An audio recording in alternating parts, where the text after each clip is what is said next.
Em Apocalipse 2, no versículo 8, a gente lê assim: Ao anjo da igreja em Esmirna, escreva: Estas são as palavras daquele que é o primeiro e o último, que morreu e tornou a viver. Eu conheço as suas aflições e a sua pobreza, mas você é rico.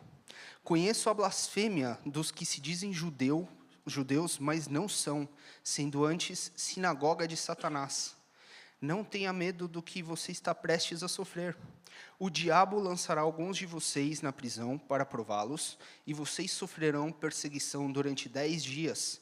Seja fiel até a morte, e eu lhe darei a coroa da vida. Aquele que tem ouvidos, ouça o que o Espírito diz às igrejas. O vencedor, de modo algum, sofrerá a segunda morte.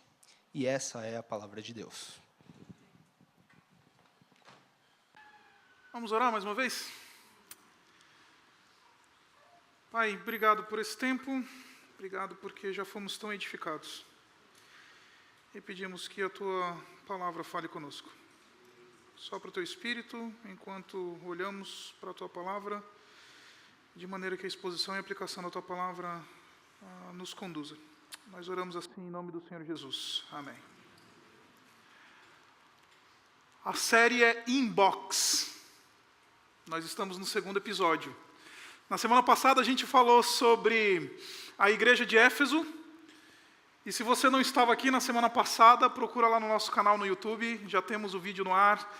Nós falamos sobre a igreja de Éfeso, uma igreja que era sensacional.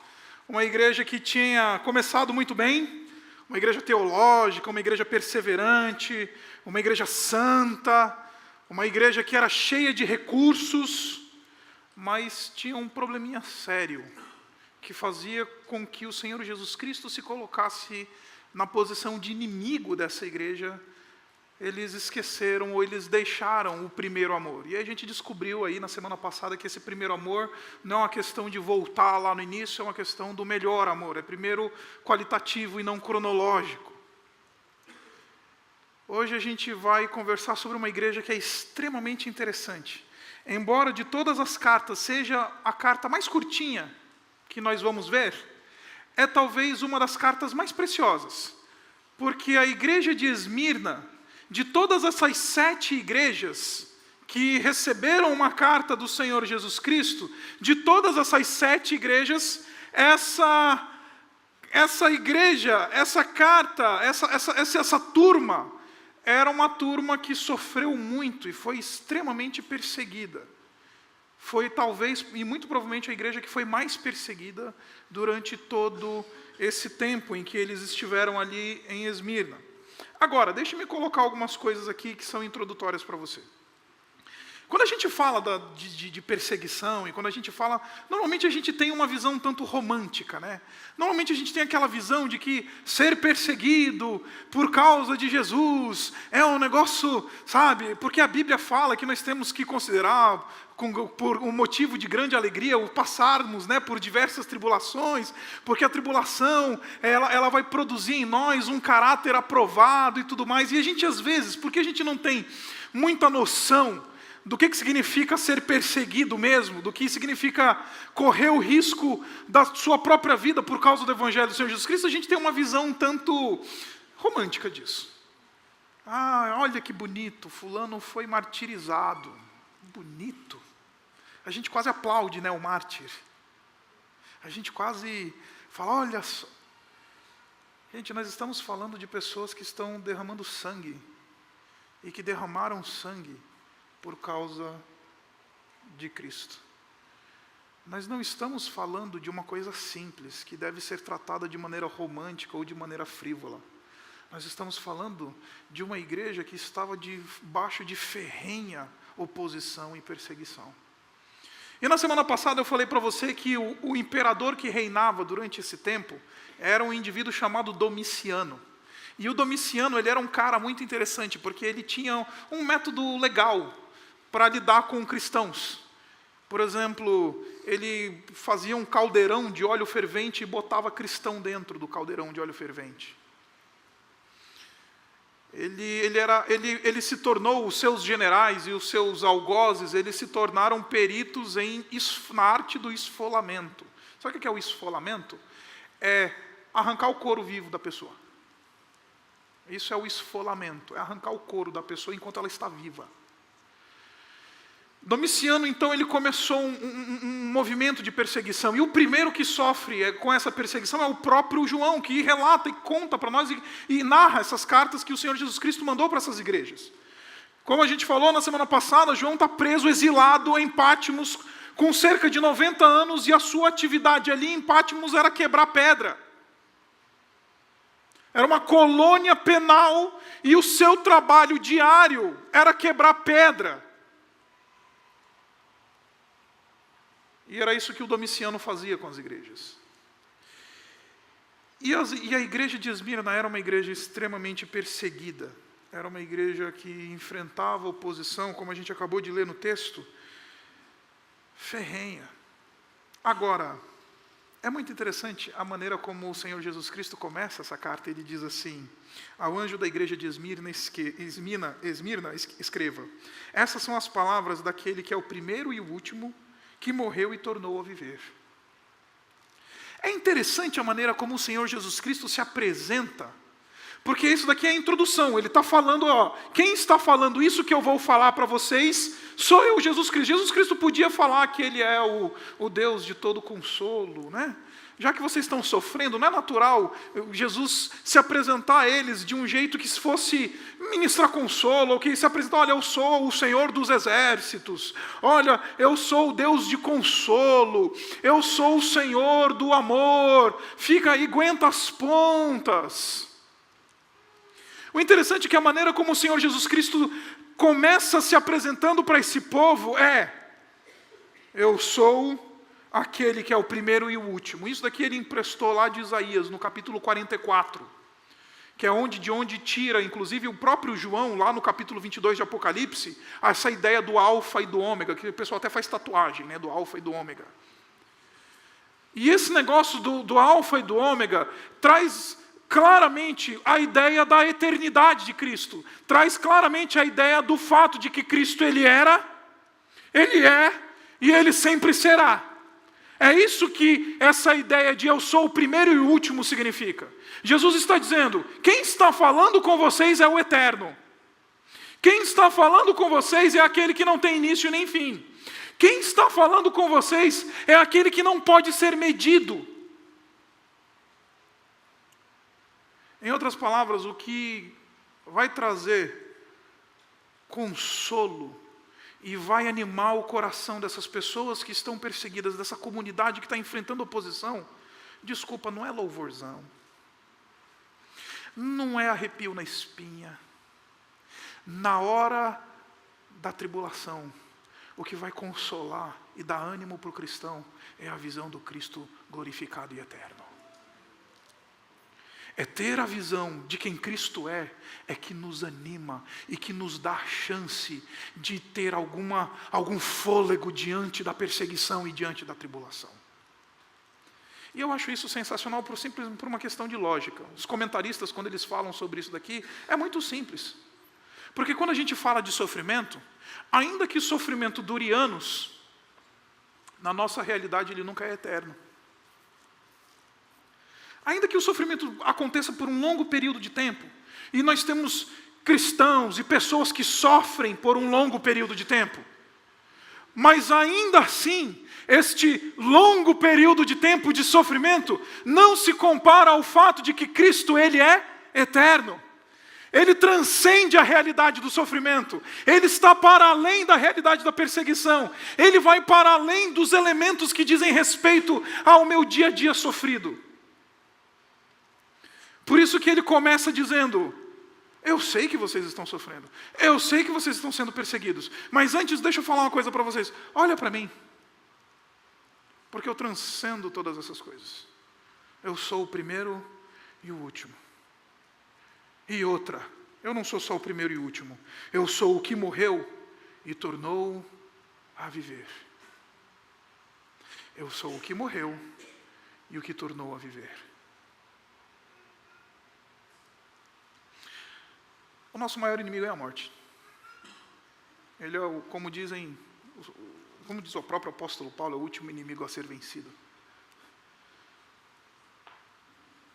E o sofrimento sempre nos bota diante da realidade da morte. Em alguma medida. O sofrimento sempre nos grita o fato de que nós somos frágeis e mortais. Em alguma medida o sofrimento nos diz isso. O sofrimento ele tem esse poder de lembrete. E eu sou um cara que eu dependo de lembretes porque eu sou muito avoado. Homem, né? Então eu sou avoado. Minha esposa está dando risada aqui do meu lado por causa disso. Porque eu sou um cara extremamente avoado. Eu esqueço das coisas. O pessoal manda mensagem para mim, eu olho, esqueço de responder, e depois eu vejo, eita, não respondi. Ou, sabe, menino avoado, esse menino aí. Então eu dependo de lembretes, eu escrevo. Post-it, celular, eu dependo dos lembretes. E lembretes são importantes, eles nos trazem à lembrança coisas importantes. Realidades que a gente não pode perder de vista. Cada vez que eu e você, nós somos afligidos e estamos passando por em alguma medida de tribulação, perseguição e sofrimento, nós temos um lembrete claro dizendo, somos pequenos, somos frágeis e somos mortais. No capítulo 10 de Jó ele começou muito bem a enfrentar o seu sofrimento. Jó começou bem, ele começou com aquele discurso assim de o Senhor deu, o Senhor tirou, bendito seja o nome do Senhor. A gente canta isso, né? O Senhor deu, o Senhor tirou, bendito seja o nome do Senhor. Só que aí o sofrimento ele foi se intensificando e foi passando o tempo. E Jó é um homem de carne e osso, como eu e você. E aí então, o Jó, o que aconteceu? Chega lá no capítulo 10, ele briga com Deus. Ele vira para Deus e fala assim, Deus, você sabe o que significa viver sob a sina da morte? Você sabe o que significa, Deus, ter olhos de carne, enxergar a realidade a partir da perspectiva de alguém que vai morrer? Ah, Deus, você não sabe o que é isso. Aí a resposta de Deus para ele, eu sei sim. Já ouviu falar de Jesus Cristo, Deus que morre? Porque ele está dizendo, assim como eu morri e não fui vencido pela morte, tenham esperança, igreja, porque eu sou o início e eu sou o fim. Eu sou o que morreu, mas eu venci a morte. É por isso que o Senhor Jesus Cristo ele faz questão de se apresentar para uma igreja sofrida, não como um Deus bonitinho, legalzinho, a Hello Kitty. Ele se apresenta como Todo-Poderoso, eterno, que venceu a morte. O que eu estou querendo dizer para você, querido, é muito simples. E sem melodramas. Você está enfrentando uma situação difícil? Tenta olhar da perspectiva do Cristo que é o início e o fim. O que morreu, mas não ficou morto. Venceu. Igreja de Esmirna, vocês estão padecendo perseguição, mas lembrem-se do seu Senhor. Ele é o primeiro e o último. Ele é o que esteve morto, mas ressuscitou. Isso deve ser a razão da nossa esperança na caminhada da vida no ambiente da queda. Nós vivemos no ambiente do sofrimento. Depois de Gênesis capítulo 3, depois que o homem decidiu se voltar contra Deus, o ambiente no qual estamos imersos é o ambiente do sofrimento. É por isso que o Senhor Jesus Cristo garante e fala assim, olha, fiquem tranquilos, nesse mundo vocês terão aflições, mas tem de bom ânimo, eu venci o mundo. Faz parte da mochila do peregrino dessa terra, enfrentar perseguição, enfrentar dificuldade, enfrentar tribulação, enfrentar coisas que nos incomodam e nos afligem, que nos tiram o sono, que nos tiram a paz. Aí olha só o que o Senhor Jesus Cristo diz, ele fala assim, eu conheço as tuas aflições. Eu conheço as tuas aflições. Eu sei. E você já parou para pensar que quando a gente sofre da perspectiva de que ninguém está vendo, a gente sofre mais? A dor é mais intensa? Quando a gente sofre na perspectiva de que ninguém está vendo a nossa aflição e de que ninguém está vendo o que está acontecendo, a nossa tendência é que esta dor seja amplificada. Sofrer é ruim, sofrer só é pior, diz o poeta. E o Senhor Jesus Cristo vem e fala assim: olha, eu conheço a tua aflição. E essa expressão aflição, ela é muito interessante porque ela comunica a ideia de pressão, de algo que foi colocado numa prensa. A expressão grega traz a ideia de uma prensa. E aqui é muito interessante porque o que está acontecendo aqui é um joguinho de palavras muito legal. Porque Esmirna significa mirra em grego. A palavra mirra e a palavra Esmirna em grego é a mesma palavra. Porque a cidade de Esmirna era uma cidade que ela era conhecida como produtora de mirra.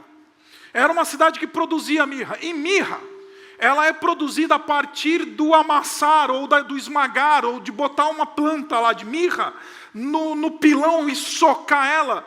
E então ela vai produzir um óleo.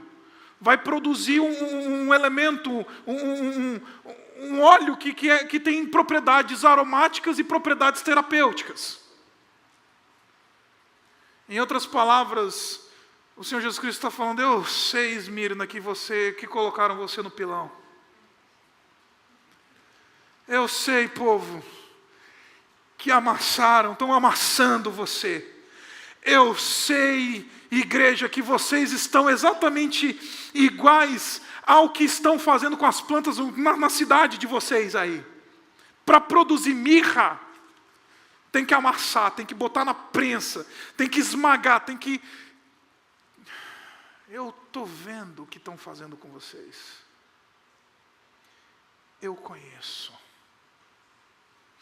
E deixe-me falar uma coisa para você, do ponto de vista histórico, isso é mais interessante ainda, porque a igreja de Esmirna, ela sofreu muito. E de todas essas igrejas, dessas 7 igrejas, a igreja de Esmirna é aquela igreja que ela sofreu muito, não somente por causa da violência com a qual ela foi perseguida, mas ela sofreu muito porque ela foi uma igreja que se colocou e se posicionou de maneira muito forte e de maneira muito fiel ao Senhor Jesus Cristo. Em outras palavras, o sofrimento deles era intensificado e estava diretamente proporcional ao tamanho do zelo e da fidelidade deles a Cristo naqueles dias. Quanto mais fiel e quanto mais zeloso, mais oprimidos, mais perseguidos, mais martirizados. É por isso que essa igreja, ela só recebe elogios. Dessas 7 igrejas, somente 2, Esmirna e Filadélfia, recebem elogios de Jesus. Ou seja, não recebem nenhuma crítica. Todas as outras, elas são criticadas em alguma coisa. Como a gente viu no domingo passado, Éfeso começou bem, joia, mas eu tenho algo contra ti. Laodiceia, eu tenho isso contra você. Pérgamo, eu tenho isso contra você. Tiatira, eu tenho isso contra você. Esmirna e Filadélfia são as igrejas em que o Senhor Jesus Cristo se posiciona e fala assim: eu não tenho nada contra você. Inclusive elogia. Agora, o que é interessante nisso é que o sofrimento desta igreja é amplificado por causa do seu zelo e da sua fidelidade. E isso faz desse povo um povo extraordinário. Porque quando ser zeloso das coisas de Deus implica assumir ônus, aí fica difícil aí falar que é crente na empresa, né? Falar que é de Deus, falar que é povo de Deus, assumir uma identidade cristã e ser zeloso da sua posição enquanto cristão. E se isso significa assumir um ônus, rapaz... Eu nunca tive uma experiência muito grande no mundo corporativo, porque minha vida tem sido estudo da teologia, ensinar teologia, ser pastor e etc. Mas por um pequeno curto período de tempo, eu fui professor de inglês. Na época que eu estava me preparando para ir morar nos Estados Unidos para os meus estudos do mestrado. E então, eu fiquei dando aulas de inglês ali por 1 ano, talvez. E eu lembro que nesse período era muito doido o negócio, porque eu não sei se você conhece o mundo das escolas de inglês. Não sei se você já fez um curso de inglês, mas de cada 10 professores de inglês, 10, eu estou sendo assim bem generoso na minha estatística aqui, que é uma estatística baseada na minha experiência. De cada 10 professores de inglês, 8 são homossexuais. Um ele é o pegador, é o que sai pegando as alunas, sai com a mulherada. E um é direito, porque normalmente é casado, normalmente é um cara já sério. Então, de cada 10 professores de inglês, 8 são homossexuais. Um é o zoador que pega as alunas, e o outro é o casado sério que está lá mesmo para trabalhar, mesmo para fazer alguma coisa na vida. Então você já imagina aqui na estatística o que eu era na época. Não era homossexual. Então, eu sabia que essa piada ia ser boa. O pessoal falou, eu sabia que essa piada está no esboço. E aí, olha só.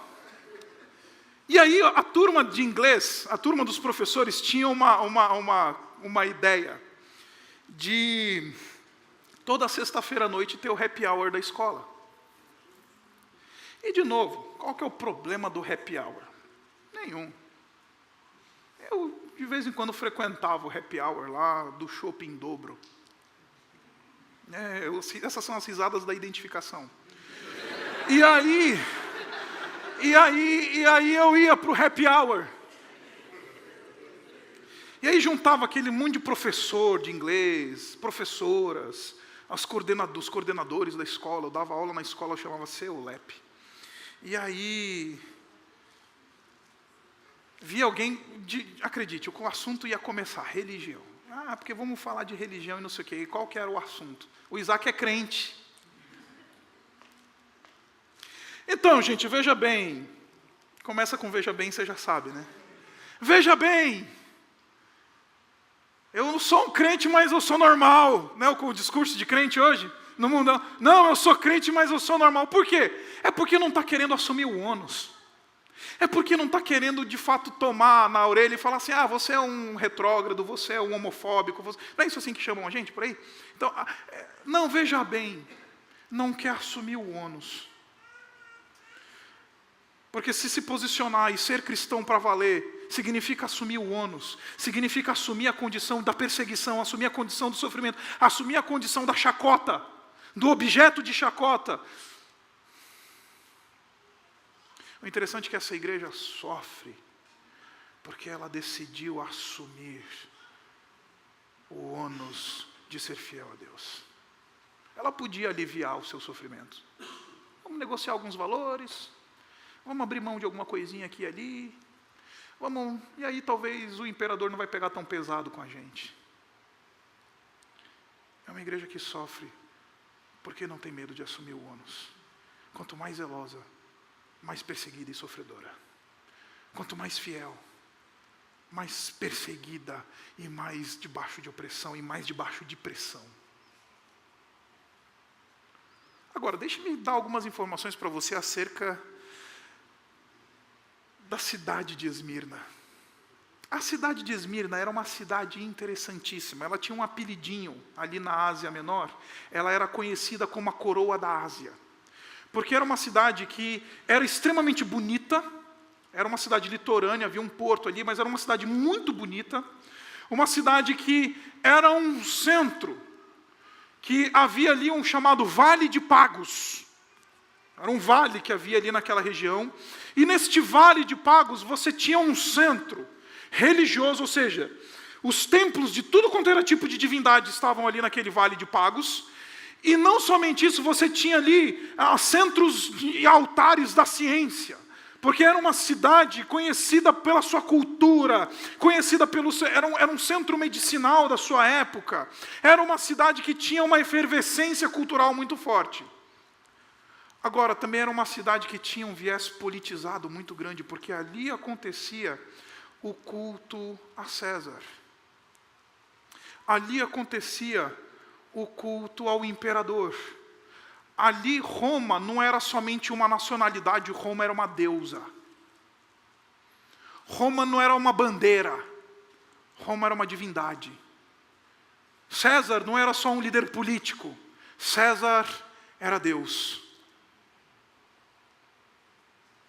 E a primeira razão que eu quero trazer para você, pela qual esta igreja sofre profundamente, é porque ela se opõe profundamente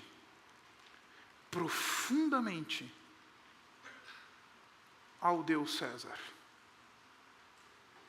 Aí você deve estar pensando assim, mas isso daí não tem nada a ver comigo. Eu quero dizer para você, e eu acho que esse é o ponto mais delicado desse sermão, eu queria que você me desse muito a sua atenção.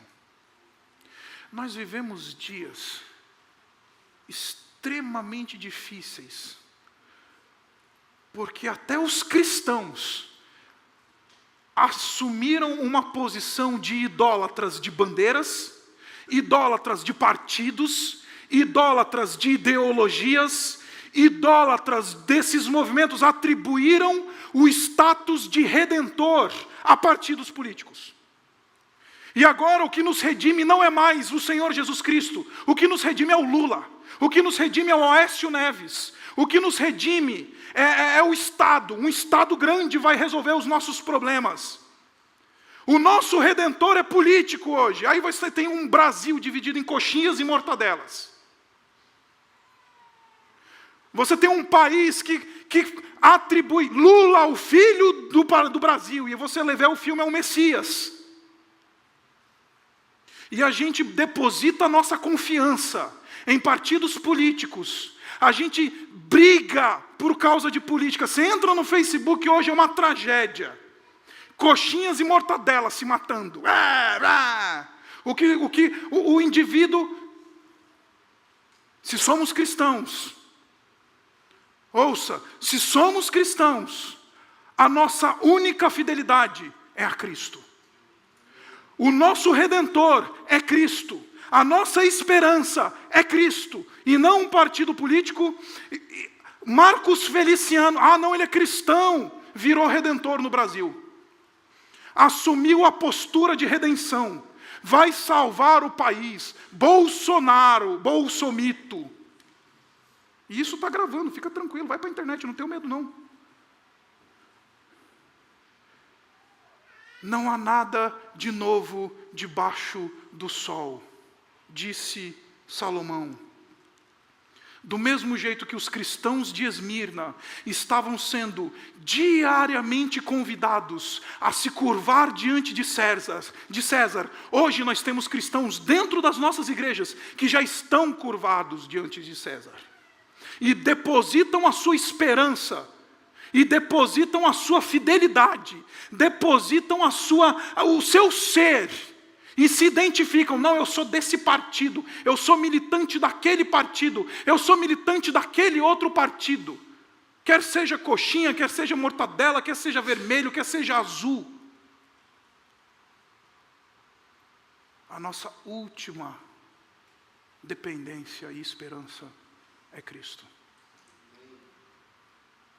E deixa eu explicar o que está acontecendo aqui. Lá nesse vale de Pagos, eles queimavam incenso a César. E depois que o cidadão de Esmirna queimava incenso a César, o que acontecia? Um procônsul ou um representante do Estado dava um certificado, falando, olha, é o seguinte, você já queimou o teu incenso para César esse ano, então você está tranquilo. Já adorou César, então está de boa. Passa bem esse ano. E os cristãos de Esmirna não tinham esse certificado. Por quê? Porque não queimavam incenso a César. Enquanto os cidadãos de Esmirna diziam César é Kyrios, os cristãos diziam Cristo é Kyrios. Kyrios é a expressão grega para Senhor.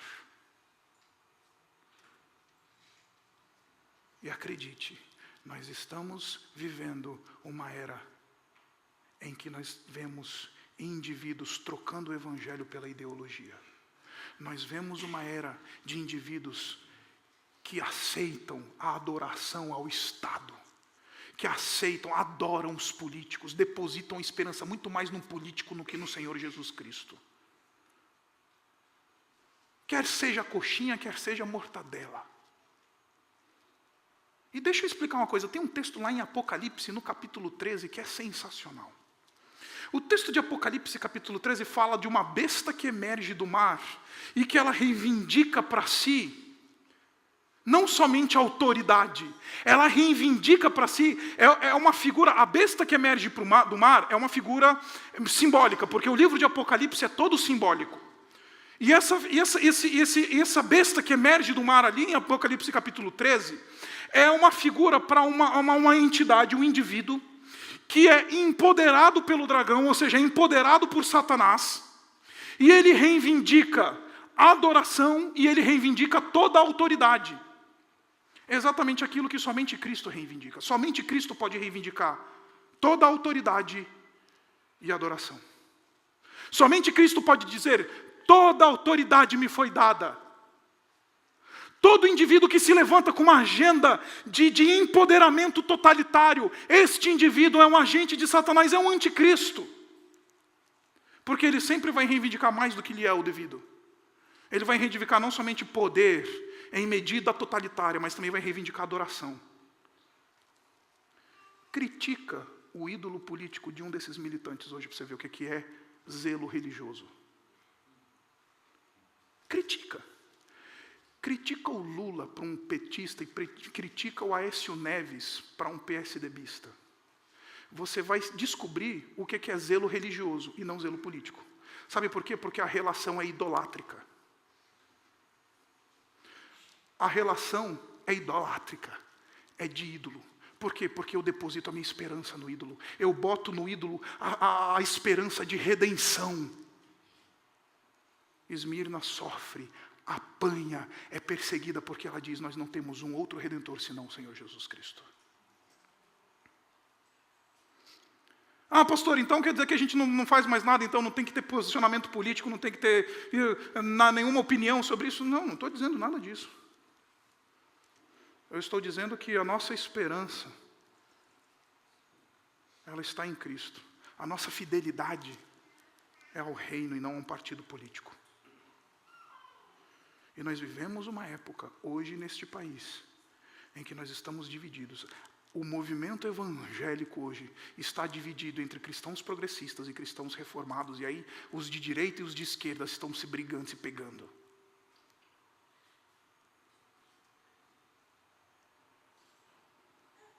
E aí você tem idólatras. Entra na faculdade da USP hoje. Entra na USP. E faça uma crítica. Você vai encontrar ali zelo religioso e não zelo acadêmico. Zelo científico. Você vai encontrar ali zelo religioso. Fanatismo religioso. É isso que você vai encontrar ali. Entra na FEFELESH da USP. Desafio para você. FEFELESH é a faculdade de filosofia e de ciências humanas da USP. Entra lá para você ver. Faça uma crítica para você ver. Você vai encontrar ali maior zelo religioso pelo partido, e se for um cristão, do que pela igreja, do que por Cristo. Essa igreja está sendo amassada, oprimida, porque não negocia a sua fidelidade. Eu não vou ter esse certificado de adoração a César.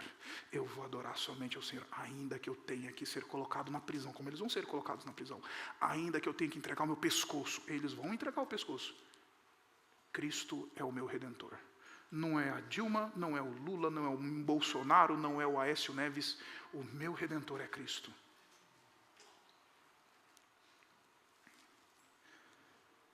Agora o texto continua. E ele fala de alguns indivíduos muito interessantes. Ele diz assim: conheço a blasfêmia dos que se dizem judeus, mas não são.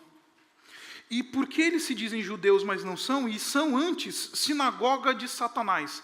Essa igreja, ela não é somente oprimida por causa de seu posicionamento diante da ideologia política da época. Essa igreja, ela é oprimida pelos fariseus, pelos religiosos. Sabe, eu tenho uma figura para explicar esses indivíduos. O Batista do bigode grosso. Sabe quem é o Batista do bigode grosso? Eu já contei para você quem é o Batista do bigode. O Batista do bigode grosso, de maneira geral, é aquele indivíduo que bota um terno preto. Aí ele fica na porta da igreja igual um segurança de balada. Aí ele fica vendo se as pessoas estão no critério batista para poder participar do culto. E é legal ser batista porque a gente pode falar mesmo, né?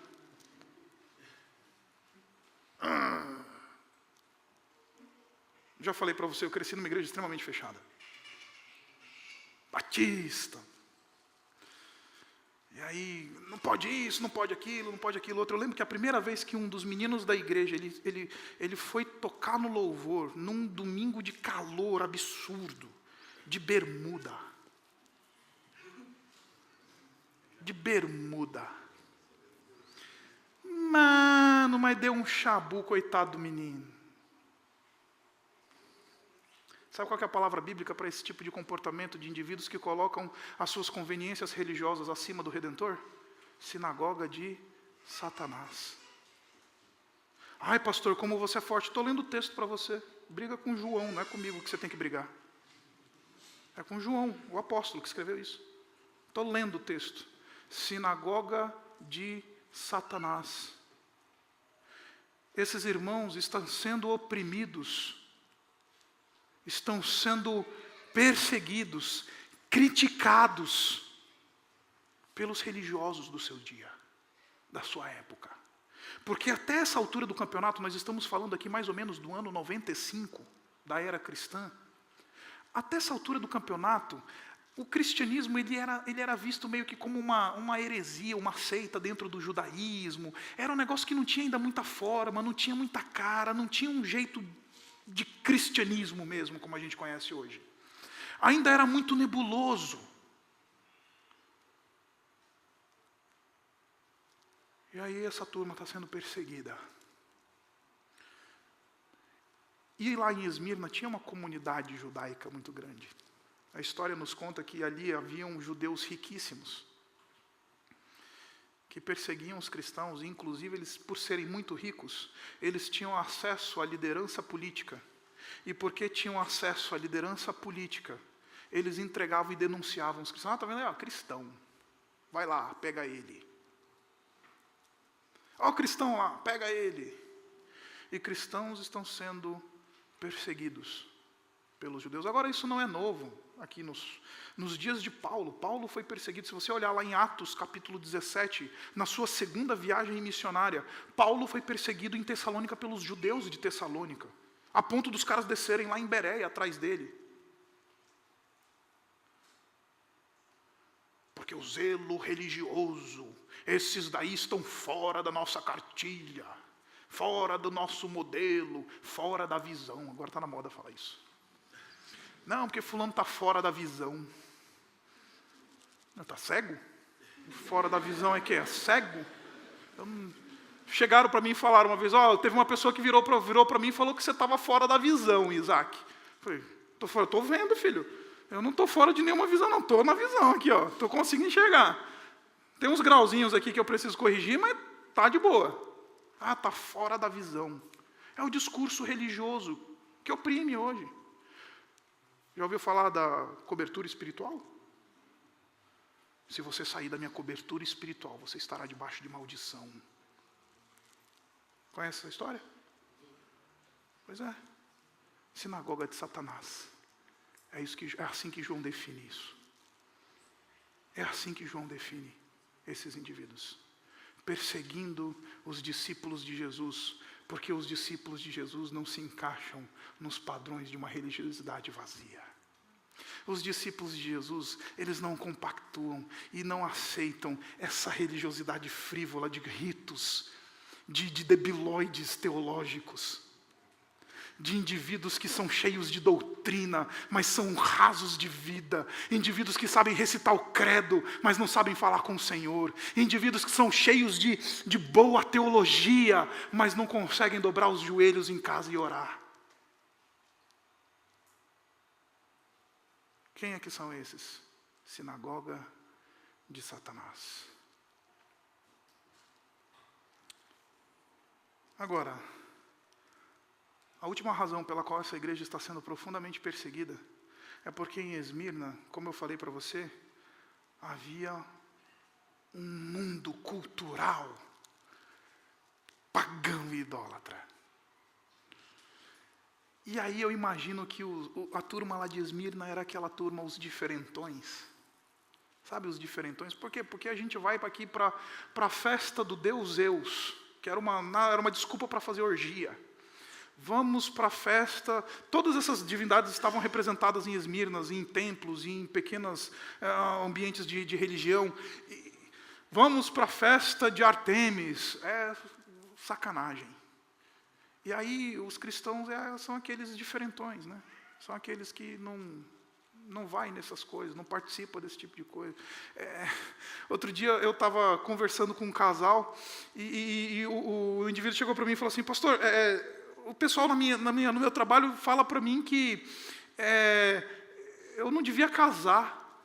Como assim você não devia casar? Porque a ideia e a cultura regente diz que você está solteiro, você tem todas as mulheres à sua disposição. Por que você vai ser bobo? Você vai casar.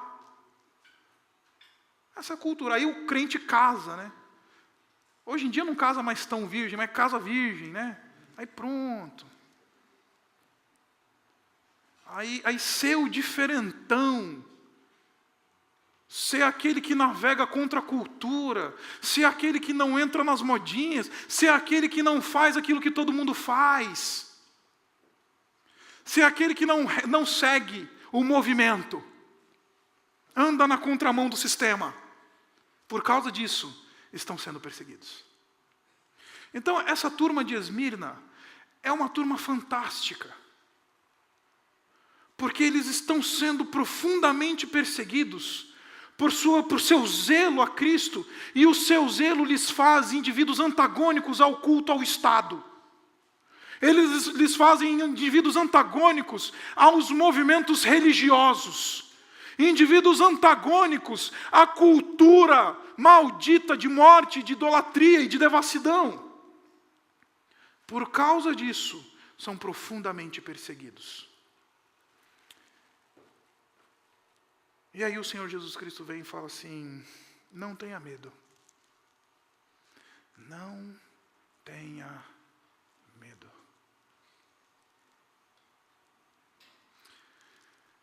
Deixa eu contar uma história para você de um adolescente que eu conheci. E esse adolescente, ele era, sabe, o rapaz bonitinho da igreja? O menino bonitinho. Que normalmente vai ter fama de menino moça, né? Porque ele é muito bonitinho, então vamos zoar ele, vamos tirar ele de menininha. E ele era esse menino, mas era um menino, de fato, um menino bonito mesmo. Tá? Bonitinho o menino. E por causa disso, a menina do grupo dos adolescentes, a mais bonitinha, a mais gracinha do grupo, ela estava super afim dele. Estava toda, sabe, toda facinha, né?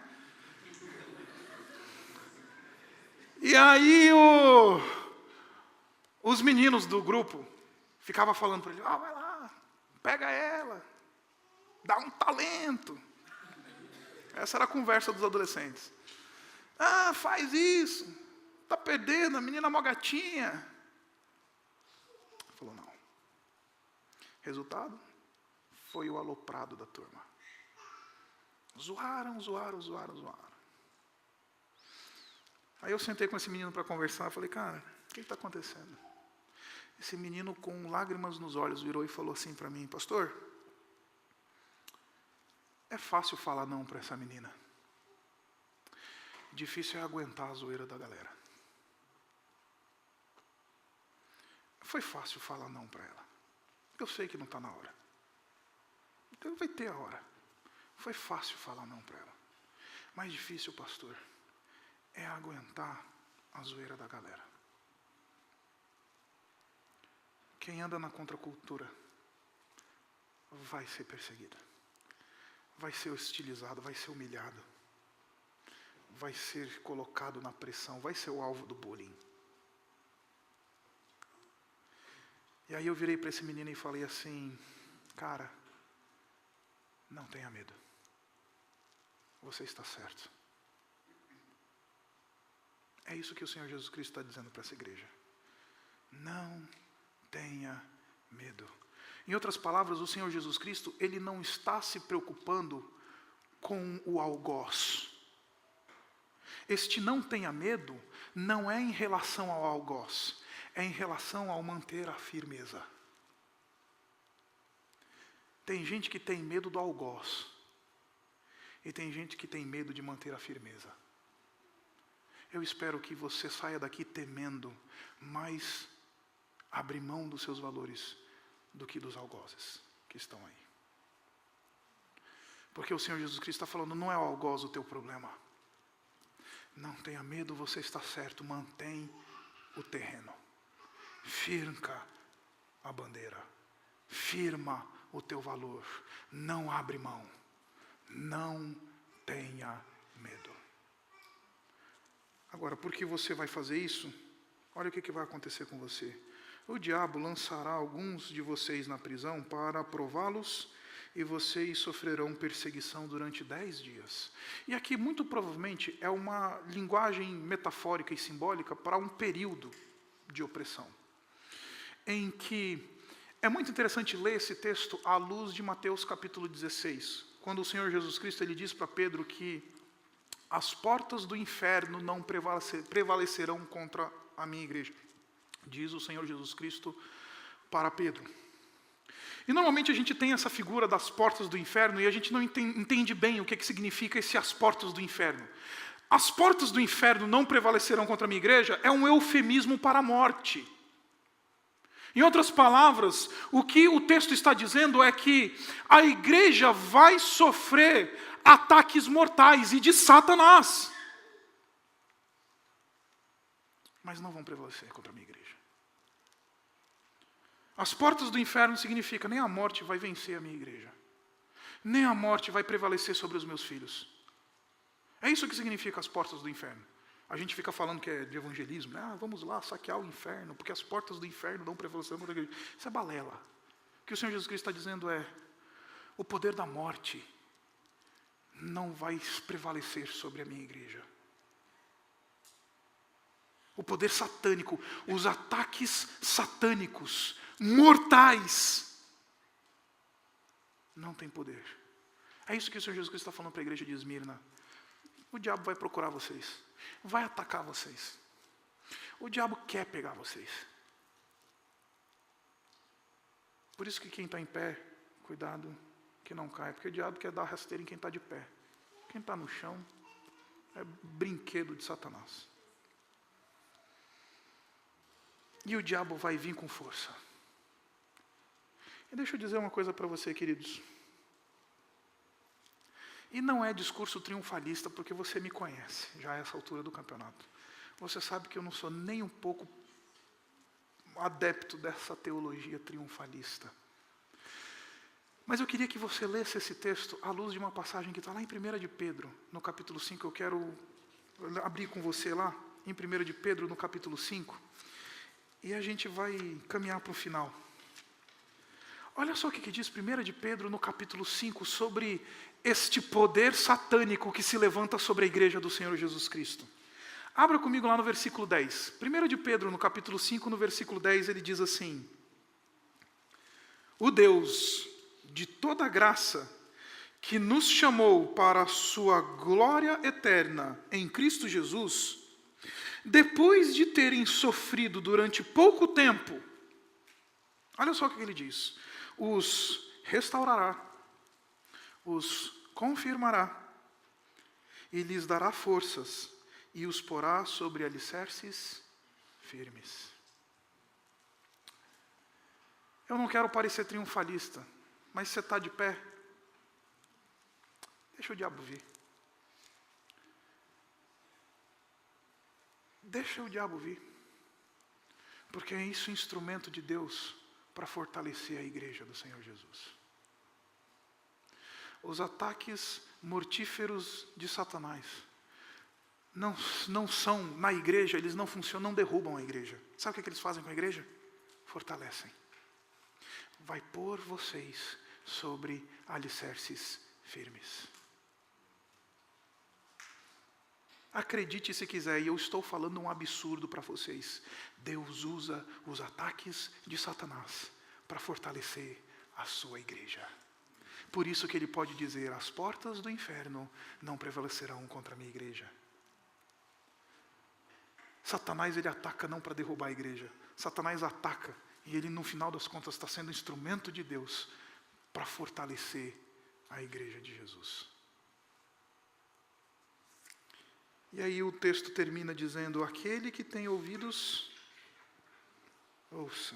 Primeiro ele diz, seja fiel até a morte, eu lhe darei a coroa da vida. E aí normalmente a gente acha que a gente tem que ser fiel para receber a coroa. Não, é o contrário aqui. Em outras palavras, aquele que persevera até o fim é este que recebe. Porque o verdadeiro cristão é aquele que vai até o final. É aquele que persevera até o fim.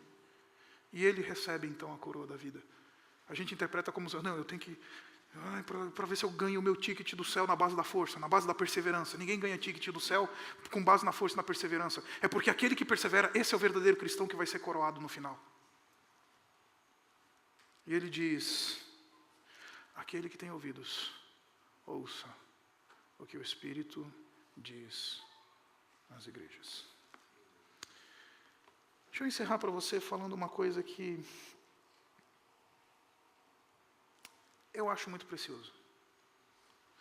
O culto judaico na antiguidade, a definição, a declaração de fé mais importante para um judeu está lá em Deuteronômio, no capítulo 6, no versículo 4, que diz assim, ouve, pois, ó Israel, o nosso Deus é o único Senhor.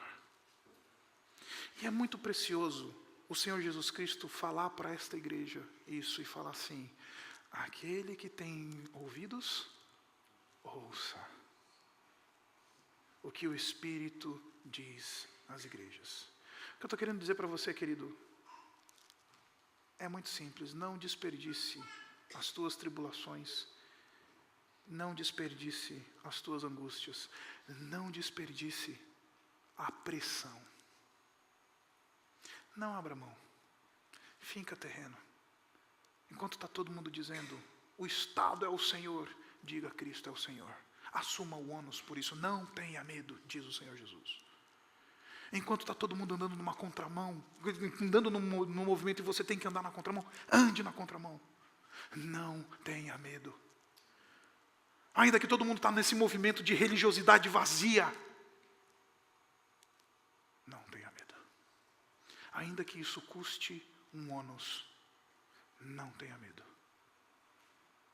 Aquele que tem ouvidos, ouça o que o Espírito diz às igrejas. Vamos orar. Obrigado, Pai, pela Tua palavra. Obrigado por esse lembrete precioso. Obrigado pelo testemunho da igreja de Esmirna. Obrigado porque essa igreja, Pai, perseverou de fato. Obrigado porque nós encontramos na história um testemunho de uma comunidade fiel a Ti, independente da circunstância, independente da perseguição, independente dos elementos externos que circuncidavam aquela comunidade. Pai, faz de nós esse povo. Faz de nós, ó Pai, indivíduos como os cristãos de Esmirna. Faz de nós, Pai, indivíduos que não abrem mão, que não ajoelham a César, que não dobram os seus joelhos a pretensos redentores. Faz de nós, Pai, indivíduos que têm coragem de assumir o ônus para andar contigo, para ser fiel a Ti. Não permita, Pai, que a gente compactue com um movimento religioso vazio, sem o Teu Espírito. E nos dá, Pai, essa disposição para ir até o fim, para que sejamos fiéis até a morte. E nos conduz. Nos dá o privilégio de sermos chamados fiéis. E que assim a gente possa ouvir a Tua voz e ser este povo que tem ouvidos e que ouve. Estamos aqui, Pai, e queremos ouvir o Senhor. Estamos aqui, Pai, e queremos nos conduzir com base naquilo que ouvimos do Senhor. Queremos ser esse povo que não somente professa, ouve, ó Israel. Queremos ser esse povo que vive, ouve, ó Israel. E nos conduz, Pai, que sejamos um povo que te ouve, que é fiel e que tem coragem de assumir o ônus do zelo pelo teu reino. Nós te agradecemos e nós te louvamos em nome do Senhor Jesus. Amém.